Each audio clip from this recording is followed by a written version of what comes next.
Assalamualaikum warahmatullahi wabarakatuh.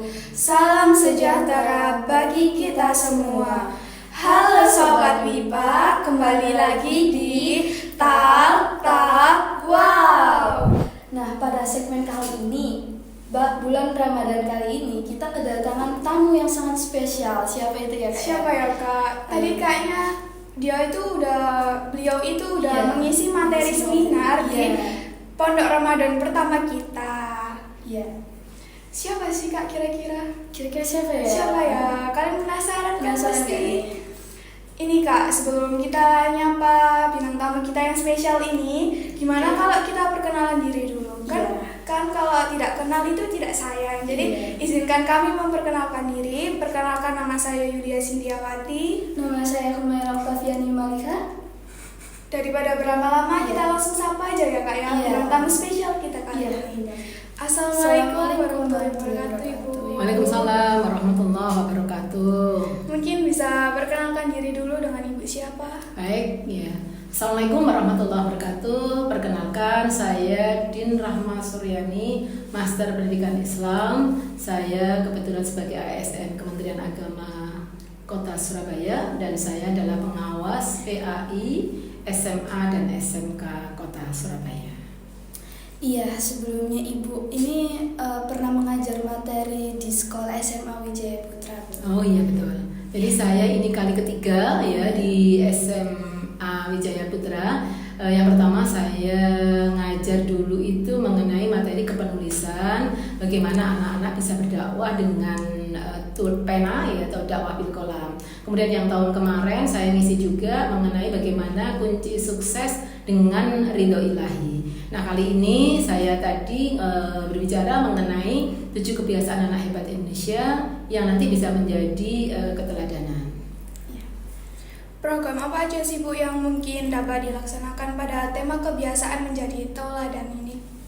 Kalau sesuai dengan program PAIS dari Kanwil Kemenak Jatim, itu ada yang namanya PAIS Love ya. Ada 9 cinta. Yang pertama adalah cinta puasa Ramadan, yang kedua adalah cinta mengaji, yang ketiga adalah cinta menulis Al-Quran di sini, yang kayaknya mungkin belum. Yang keempat yaitu cinta ilmu, yang kelima cinta Rasul ya, banyak-banyak baca sholawat, mengikuti beliaunya gitu ya. Kemudian 6 cinta pondok, jadi anak-anak mengikuti pondok Ramadan dengan antusias seperti tadi yang saya lihat di SMA Wijaya Putra. Kemudian cinta digital yang seperti ini. Jadi kita secara tidak langsung memperkenalkan SMA Wijaya Putra dengan syiar model-model digital seperti ini, podcast dan lain sebagainya. Termasuk yang ke-8 yaitu cinta lingkungan. Nah, untuk cinta lingkungan itu nanti tanggal 17 Ramadan akan dilakukan secara serentak se-Jawa Timur secara online ya. Menanam pohon dan lain sebagainya. Dan yang terakhir adalah cinta NKRI. Kenapa materi yang ke-9 cinta NKRI diangkat? Karena masih ditemui ada anak misalkan yang tidak menghormat bendera kayak gitu. Jadi itu salah satunya, sehingga ada 9 cinta yang harus dilakukan. Jadi program ini tuh dapat berdampak positif ya, Bu, ya, bagi para siswa-siswi pelajar-pelajar di Surabaya ini. Iya, sangat positif menurut saya, apalagi di SMA Wijaya Putra ini 4 hari. Juknisnya itu cukup 3 hari sebetulnya, ada tipe A, tipe B, dan tipe C. Sini tipe C plus ya, karena 4 hari gitu ya. Program ini tuh baru atau udah ada dari sebelumnya, Bu? Program Pondok Ramadan itu mesti ada setiap tahunnya ya, tinggal ada sedikit-sedikit perubahan yang mengikuti sekarang gitu ya. Termasuk tadi salah satunya adalah cinta digital, cinta NKRI, cinta lingkungan, itu hal yang baru sih gitu. Baik, yang selanjutnya kalau boleh sedikit Ibu ceritakan terkait tema yang kami angkat, yakni kebiasaan menjadi teladan. Ya, kebiasaan menjadi teladan itu begini. Pada dasarnya orang itu untuk melakukan sesuatu biasanya dipus dulu ya, dipaksa dulu. Nah, kalau udah dipaksa maka akan menjadi bisa. Setelah dia bisa, dia akan terbiasa. Dari kebiasaan yang terbiasa itu menjadi kultur. Nah, dari kultur yang diciptakan maka nanti akan menjadi keteladanan. Maksudnya di sini bisa menjadi role model gitu. Oh, Itu gitu ya. larinya ke sana, ya. Kira-kira menurut Ibu, kebiasaan menjadi teladan apakah pemahamannya sangat penting bagi para siswa-siswi?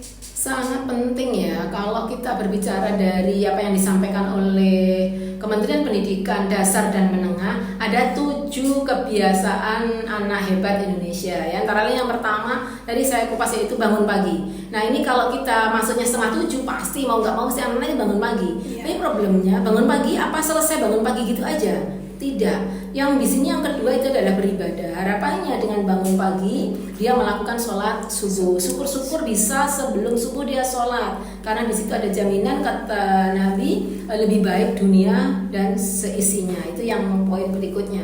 Yang tidak kalah penting dari bangun pagi ini adalah kita mendapat doa dari Rasul, yaitu Rasul mengatakan orang yang bangun pagi itu akan mendapatkan keberkahan. Dan sisi lain bahwa di pagi hari itulah tempat malaikat itu membagi rezeki. Jadi kalau kita pengen ya rezeki kita banyak berkah halal barokah, ya kita mestinya bangun pagi. Ya itu tadi selain kewajiban beribadah. Kemudian apalagi yang berikutnya adalah gemar belajar.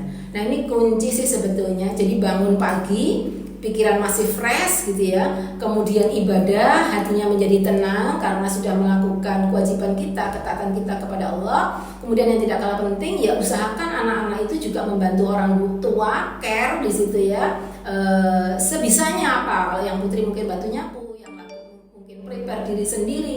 Kalau tidak bisa membantu orang tua ya minimal tidak merepotkan orang tua dan gemar belajar. Nah, gemar belajar ini tentu saja kita tahu bahwa Islam yang pertama itu kan Iqra.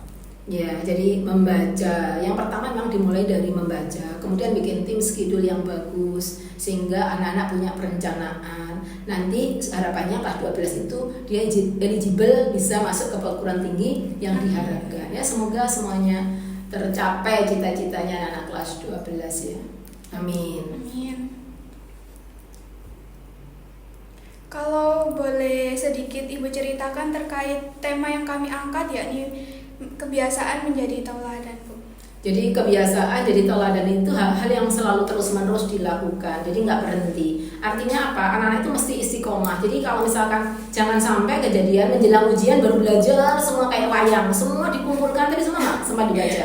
Makanya tadi saya kasih tip-trik ya apa belajar supaya sukses. Satu, mendengarkan dengan baik, mencatat dengan benar, di rumah ngapain, mengulangi lagi, mereview lagi tadi pelajarannya apa, kemudian apa, membuat ringkasan, itu penting ya, sehingga kita kalau buat ringkasan itu yang terjadi adalah kita menggunakan kata-kata kita sendiri, jadi tidak seperti di buku. Nah itu berarti kita sudah bisa menangkap, bisa mengeluarkan dari apa yang sudah kita tangkap tadi lewat tulisan. Kemudian yang tidak kalah penting kita bikin pertanyaan-pertanyaan. Jadi misalkan sekarang kita bab apa nih? Nah kita tanya pada materi bab ini kita udah tahu apa. Jadi kita tanyakan di situ. Jadi kita kemana-mana udah nggak bawa buku lagi, sudah tinggal tadi itu pertanyaan-pertanyaan gitu. Insya Allah dari apa yang dipraktekkan nanti Insya Allah anak-anak akan sukses. Insya Allah. Amin. Kalau Ibu sendiri cara belajarnya lebih menurut Ibu ya lebih efisien yang ke mungkin membaca atau menulis, merangkum menurut Ibu? Kalau menurut saya itu semua satu kesatuan sih ya. Jadi yang pertama poinnya kan memperhatikan. Kalau guru menerangkan kita fokus, konsentrasi. Jadi nggak boleh kita sambil ini noleh istilahnya yang nggak fokus. Nah itu akan gagal kita saat menangkap apa yang disampaikan. Kemudian mencatat dengan benar. Ini kaitannya dengan kayak rumus-rumus. Kita sekali nyatet rumusnya salah, pasti nanti kita memasukkan angka-angka atau apa itu pasti salah. Kaitannya dengan fisika, misalkan kimia, kemudian materi matematika gitu. Itu yang eksak pasti kalau rumusnya salah ya pasti salah. Makanya nyatet harus benar. Apa yang penting-penting? Iya, yang penting-penting. Ya, itu. Kemudian ya tadi pentingnya apa? Mengulangi lagi. Jadi enggak berarti berapa kali kita? 5 kali. Ya, mendengarkan, mencatat, mengulang, ya, mereview, mengutarakan dalam bahasa kita sendiri, kemudian membuat pertanyaan-pertanyaan. Itu satu kesatuan sih, nggak bisa dipisah-pisah.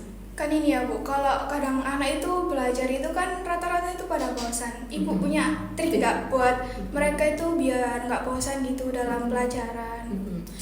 Jadi gini anak-anak sekalian ya, kalau kalian bosan ada 2 pilihan.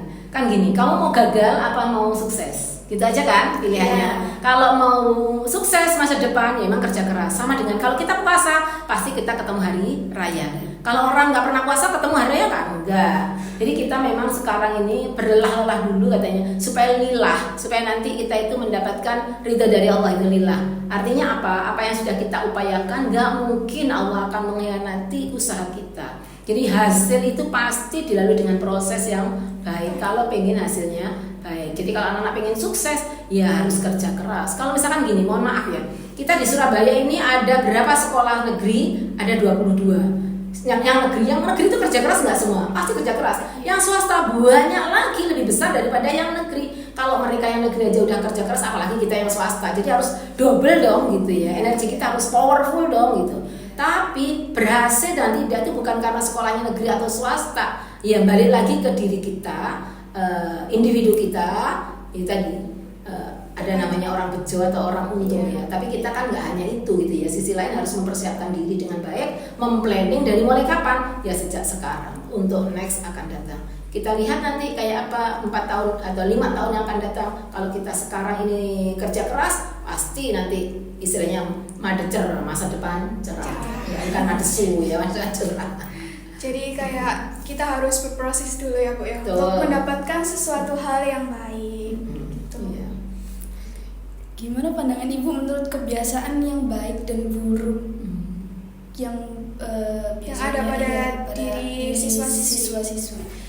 Kalau saya lihat ya, ada sekarang itu potensi yang baik itu banyak ya. Kalau misalkan anak-anak sekarang ini gadget ini masih bisa menjadi sumber belajar juga, asalkan ya itu tadi dipakai untuk hal-hal yang positif ya. Misalkan kita mencari searching, apa nih yang belum kita tahu, itu kan jadi akhirnya jadi sumber ilmu juga. Tapi kalau hanya kita manfaatkan pada hal yang negatif, scroll aja, TikTok dan sebagainya. Saya pun juga pengguna TikTok ya, tapi saya manfaatkan untuk syiar. Di sana ada materinya, misalkan mohon maaf, Gus Baha saya ambil materinya, Ustadz Adi Hidayat saya ambil kayak gitu. Nah itu berarti kan ada sisi kita positif yang kita sharing ya kepada orang lain.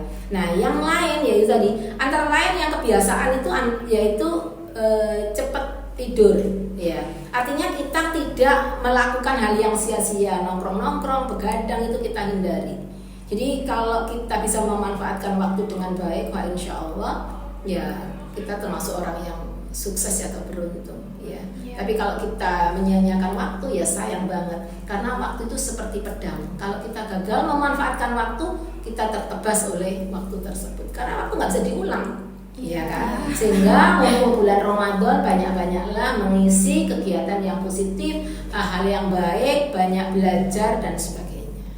Apa ada cara untuk para siswa-siswi yang mungkin memiliki kebiasaan buruk untuk menjadi suatu kebiasaan yang baik dan menjadi teladan, Bu? Nah itu, jadi balik lagi pada kesadaran diri ya. Jadi anak sekalian tadi, kita punya dua pilihan dalam hidup ya. Kita mau yang mana, yang right way atau yang wrong way. Kalau yang wrong way, ya udah terserah kamu. Tapi kamu juga jangan salahkan nanti kalau nggak dapat apa-apa, kalau nggak jadi apa-apa gitu ya. Karena tadi sudah disia-siakan waktunya, nggak dipakai kerja keras. Kalau ada orang kerja keras dia sukses, ada orang nggak kerja keras dia, tapi ada takdirnya Allah yang pasti ya. Makanya tadi nggak hanya kerja keras, nggak hanya belajar, di sini juga kita mencari barokah dari ilmu yang kita dapat. Kita taat kepada orang tua ya, kita taat kepada guru. Makanya tadi saya bilang juga bahwa ridhonya Allah, ridho Allah fi ridho walidain wa suhtillah fi suhti walidain juga menjadi kunci. Jadi bagaimana dekat dengan orang tua supaya orang tua ridho, maka Allah akan ridho. Kalau kita dengan orang tua sefrekuensi, kita dengan guru-gurunya itu bisa ridho juga terhadap kita, maka ilmu kita akan manfaat. Insya Allah seperti itu. Kan Ibu sering kayak ngisi seminar gitu kan. Kira-kira Ibu dapat kayak ada nggak orang yang menjadi inspirasi Ibu buat lebih semangat buat seminar lagi gitu?